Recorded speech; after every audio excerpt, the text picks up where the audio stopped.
Good afternoon. This is Dr. John Bennett from Miami Beach, the home of Neurosurgical TV. We have another presentation, number 8, in the series of 10 lectures by Semmer Hose, discussing neurosurgical operative anatomy. And let's go around the panel first to meet the panelists before we turn it over to Semmer. Hello, Maurizio. Could you please introduce yourself? Yes, I'm Maurizio Angeli. I work in Ancona, Italy. We are a university general hospital and perform all the usual stuff beside peripheral nerve surgery that is devoted to orthopedic surgery and that's all. Okay, welcome, Mauricio. Mohammed? Hello, I'm Mohammed. I'm young neurosurgeon from Iraq. I'm Dr. Samer colleague, and I'm working in Ramadi Teaching Hospital. Okay, welcome, welcome, Mohammed. Gautam, could you please introduce yourself? Hi, I'm Dr. Gautam Devareddy from Chennai, India, and I'm a young neurosurgeon. My basic neuro interest is spine tumors, and mostly of cervical tumors is my area of interest.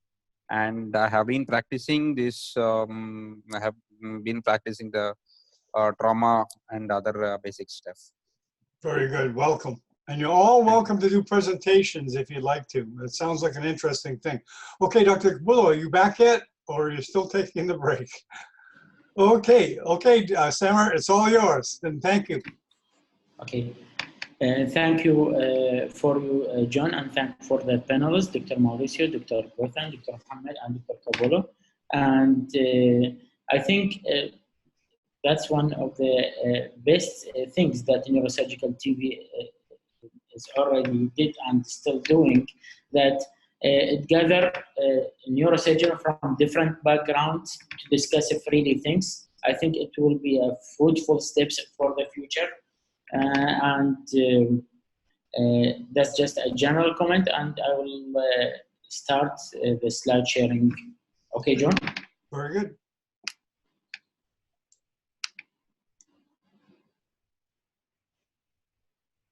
Okay. Yes, perfect. Okay.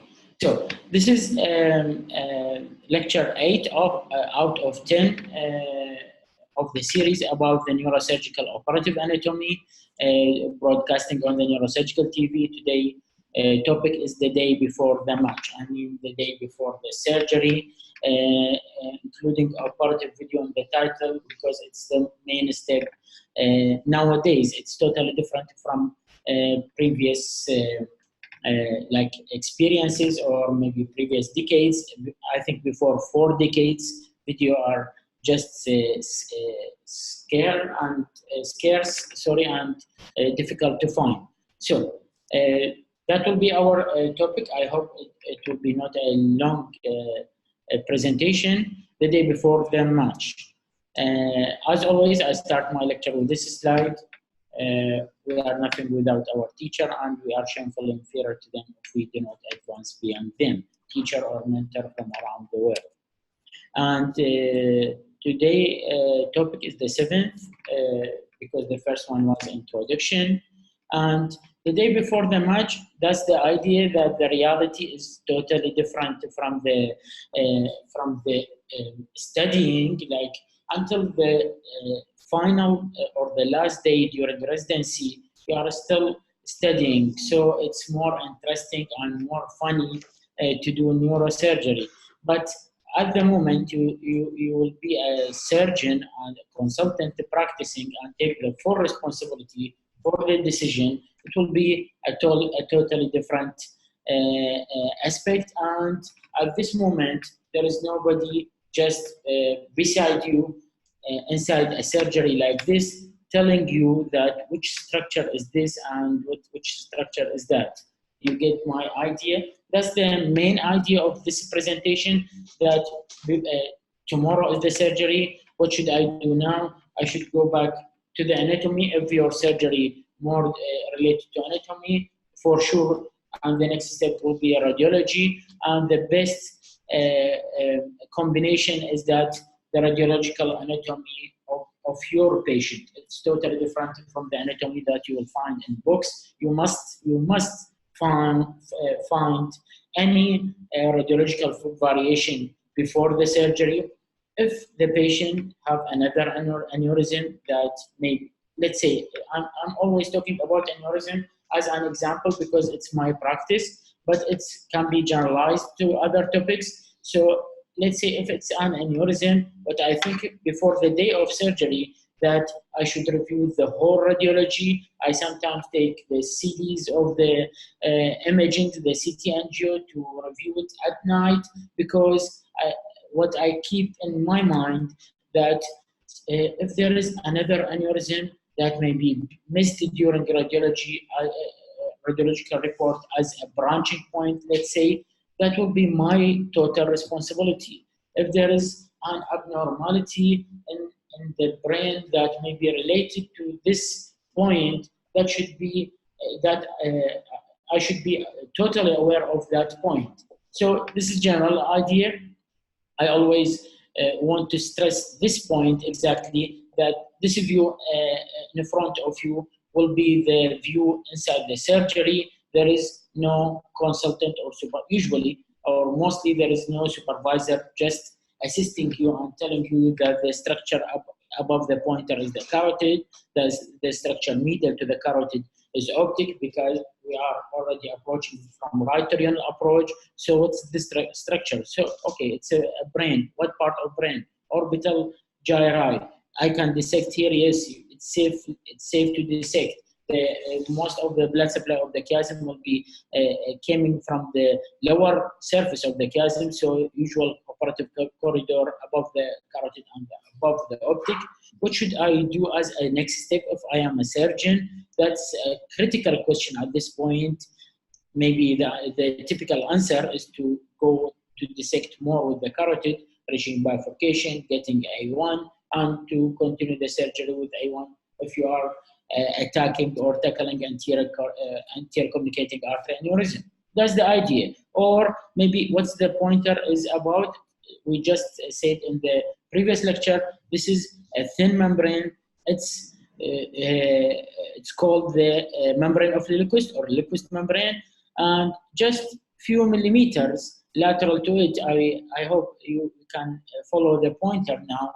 This is the roof of caverna sinus. That's the most important thing. And I showed in the previous lecture an example of my mistake in one of the patient opening this part, thinking that this is the Lilliquist membrane, and inside the surgery I found it as the caverna sinus. So that's the importance of how solid your operative anatomy should be. And at this point, I give the maybe the advice for me and for my colleagues or a new graduated surgeon, that I actually put it in the topic, that operative video.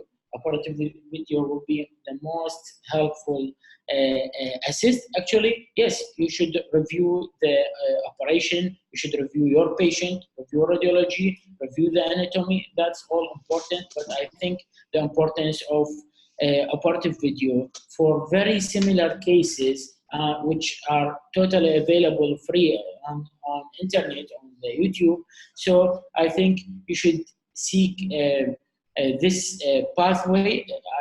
I found it helpful. I don't know. I will find the comments of the panelists and the viewer maybe later about their experience. I'm just sharing some thoughts that I helped me in the start of this peripheral center. We usually do not operate aneurysm surgery in Iraq. Before I start aneurysm surgery in my center, there was at least 30 years without doing any aneurysm surgery in my center. So you can get the idea that how difficult to start again, and you are just freshly graduated in neurosurgeon. And that's why I'm sharing the experience. I'm already a teacher of anatomy, and the anatomy helped me a lot. And that's one of the causes that we're broadcasting such a series, because it's not anatomy for the basics. It's the anatomy that will help you passing this difficult, I think, turning point in your career. So I think, yes, this is more beautiful if there is a pointed structure, optic nerve, carotid, frontal, temporal, and this is the request, go for it. That's the idea, and that's why I insist on operative video. We are now in 2019. If you are doing a surgery like a fixation, let's say for lumbosacral spine, you can find more than 100 video on the net. Some are pure operative video, some are presentation, including some difficult cases. I don't think that any course you can take just before the surgery more valuable than this course, which is just by clicking the YouTube and searching for your surgery or for tomorrow's surgery. During that time, I mean the day before the surgery, that should be in your mind. What's the what's the plans to tackling the lesion? Whether I always give example about aneurysm, and it's all same for the tumor. What are the different strategy that I should think of, and not only think of, I should prepare of, maybe like in this example, what are the clips, shapes, and I should prepare it because to make it more easier to my team while we are working. And that's the point to the day before the surgery, not only study the surgery itself, but to prepare your tools and maybe your colleagues. And that's the other point that I want to stress here. Apart from the operative video for the surgeon, sometimes, and we are submitting this article now, sometimes as we are in the 2019, the apps just entering the medical field, and till now there is more than 42 apps, as I know, related to the neurosurgery, and some of them are for the surgery simulation. So why not? Why not using the surgery simulating app just before the surgery? But the next question, why to use this app?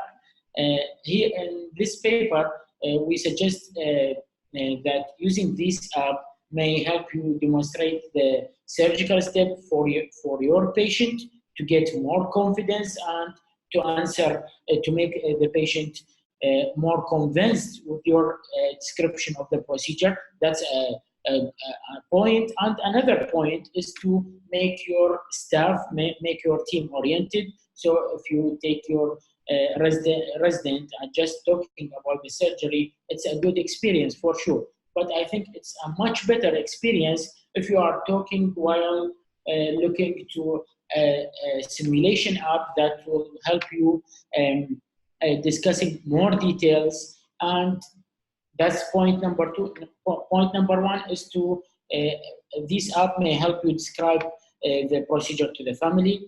Number two will help you to get your staff to be oriented, whether these staff are resident, surgeon assisting you, or the nurse, scrubbing nurse, or rotating nurse. And the third point, which is also valuable, to prepare a list for your surgery. I think each surgery has different lists. Maybe the highly equipped specialized center around the world may not may don't have this issue, but in our hospital, which are usually general hospital, and all the type of procedure within neurosurgery may be done in the same operative room. So I think that it's an advice for me and my colleague to make an operative list. Let's call it a checklist specific to your surgery, because you should know what to prepare, and do I need CUSA or not? Do I need intraoperative ultrasound or not? Do I need navigation? I should tell them. I think most of us, maybe 80% of the neurosurgeons around the world may need this practice on daily basis. Maybe only 20% they don't need to to make a list, because as you write in the operative list that tomorrow we'll have an transphenodal endoscopy, so all the things will be prepared by the operation theater staff, and it's not it's not the usual practice in other parts of the world, especially the third world countries. That's why checklist is one of the most important, and I will just give some example about what I mean by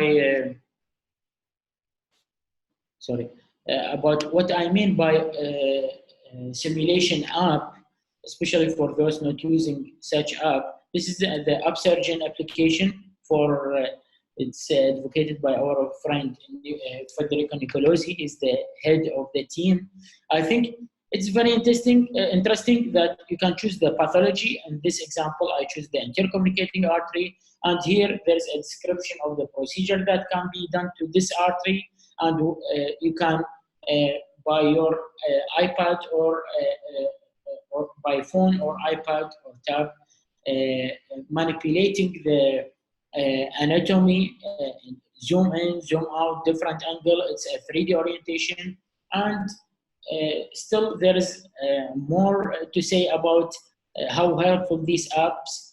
Here, as an example, this app will help you like choosing what's the best approach. I think the example here, all the available approach for anterior communicating artery aneurysm and the application of mid-temporal and temporal, whether small or large craniotomy. For sure, it will not substitute your knowledge, but I think it's interesting, helpful, especially if you are teaching resident or if you are your aim to get your team more oriented.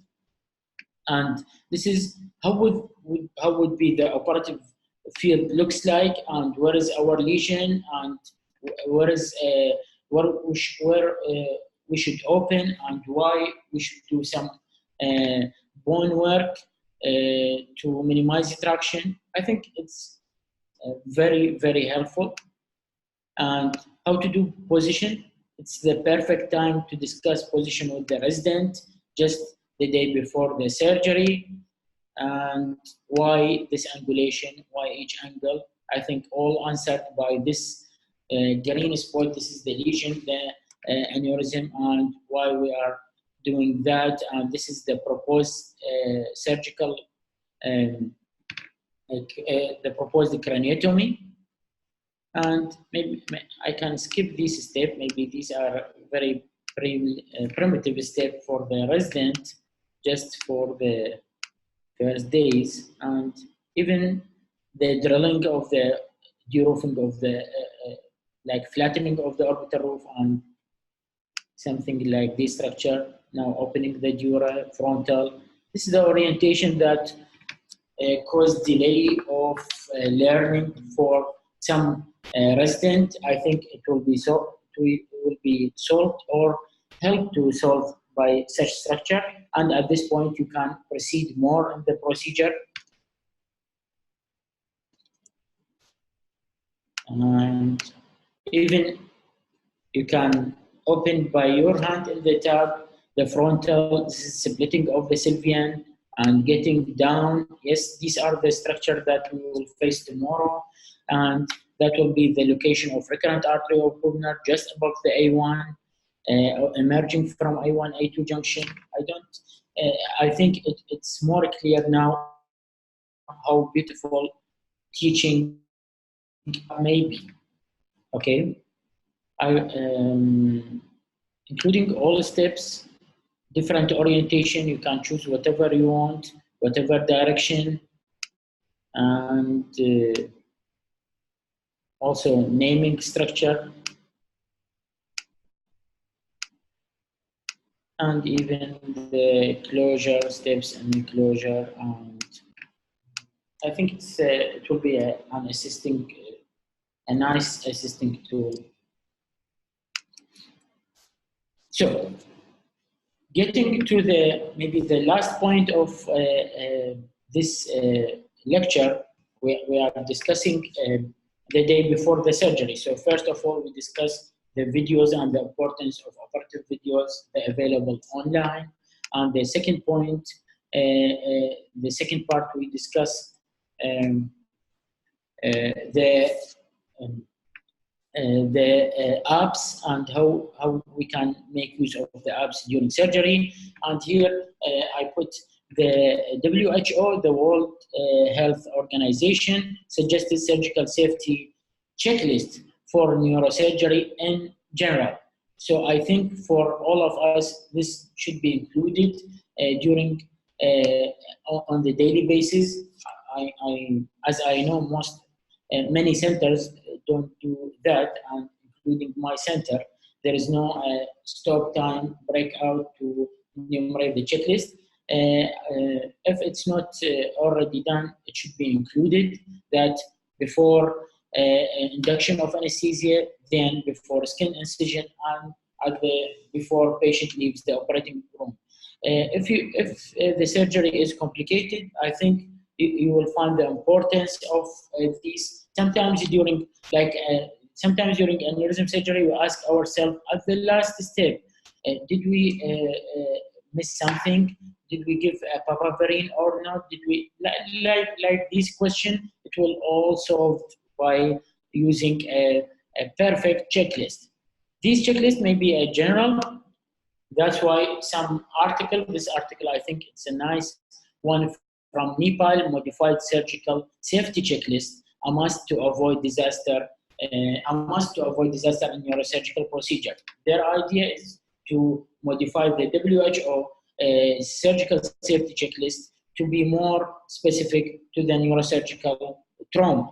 And another article explored a checklist intervention for neurosurgery, discussing the services that can be provided and the outcome that can be achieved by using the checklist, and giving some example of the mapping workflow, how it works. I think it's very helpful to arrange the work, especially in complex procedures. And that's an important point, that the priority of information, if I am the surgeon, I should make the checklist by my hand and prioritize or make the priority for some point over the others. It's according to your patient tomorrow, it's according to your surgeon tomorrow, it's according to the availability of tools or whatever devices that may use. So these will be very helpful planning, and the planning is not a clinical planning, it's a technical planning about the operative room also. And in this article, they give a nice example about the ventriculoperitoneal shunt, and including 5 poses to recheck before finishing the procedure. I think I recommend to see, if you are not already read it, please see this article. It's very nice one, and you may think of your special checklist for your procedure. That's why we are writing now a checklist for aneurysm surgery for our work, specific to anterior circulation aneurysm, because it's the most common and we face it on daily basis. And there is sometimes some missed items, sometimes there is missed steps. So to overcome these, we are proposing our checklist based on our resources. That's the final idea about today's lecture. And the next topic, I think tomorrow we'll present the final 2 topics in this operative anatomy series. The tomorrow lecture will be lecture 9, the hemostasis based on the operative anatomical finding. I think we will give some examples about intraoperative deep bleeding and how to control it based on the knowledge of anatomy. Take home message: those who fail to plan to fail already. I mean, without plans. And also, as a take home message, checklist, operative video, and that will be very helpful inside the surgery. And all the work should be done by team, and we are working by standing on the shoulder of giants. Thank you. Okay, very good. Thank you very much, Thank you very much, Dr. Hose. Hopefully you're establishing a precedent for doing a series of one theme, like you've done with neurosurgical operative anatomy. So any comments or questions by the panel? Maurizio or Gotham or Homan, any comments or questions for Samer? I completely agree. We need operative visual, or even I would say a short booklet with the principal anatomy from each approach. I still use it in some operation that I don't do routinely. So it's really helpful. Or even bring it to the operating room. Videos in the operating room are not so easy. It's for the day before. But a booklet with the principal, I already, when I was a little bit younger, I brought with me in the operating room the famous Roton book with the anatomy. So sometimes if something is not so clear, I use it. Even before, as you said, during the operation is not an anatomical dissection. So sometimes you have to imagine the structure underneath. It's not like a cadaver, but having the 3D vision in your mind and a sort of I would say a strategy in mind, you can imagine, but sometimes is useful to have some guide. The day before, of course, sometimes even in the operative room. Totally. Unless you stay beside the Roton, Yasargil, or some people like this. So I think it's not possible. Did you have to meet Dr. Roton, Samer, when he was alive? No. No, okay. Unfortunately. I didn't realize he was such a god, but apparently he is. Yes. So, okay, very good. Gotham, do you have any comments or questions for Samer? Or No. Homan? Thank you very much. Thank you. Okay. Okay, very good. Unless someone has something to say, we'll wrap it up. And Maurizio, hello in the background there. Is that a neurosurgeon? This is my. No. I hope not a future neurosurgeon, but a future doctor, medical doctor. Okay. Not a neurosurgeon, I hope. Buongiorno, buongiorno. But doctor is from almost your same age, maybe a little bit younger. Well, welcome. Okay, very good. Okay, I'd like to mention again to all the panelists, we can do presentations of any case history you guys have or any theme like Samer's done.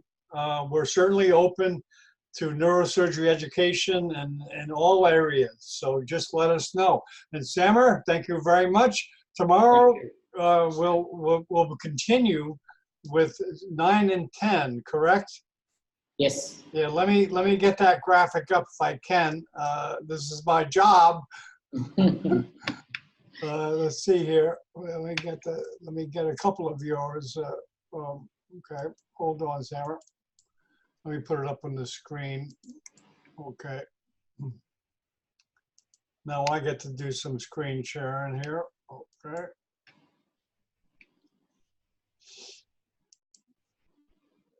Okay, here's one of them. Can you see that okay, Samer? Yes. Yeah, okay. Hemostasis based on the operative anatomical findings. Yes. Okay, as well as number 10, which let me get that one up. Intraoperative disaster.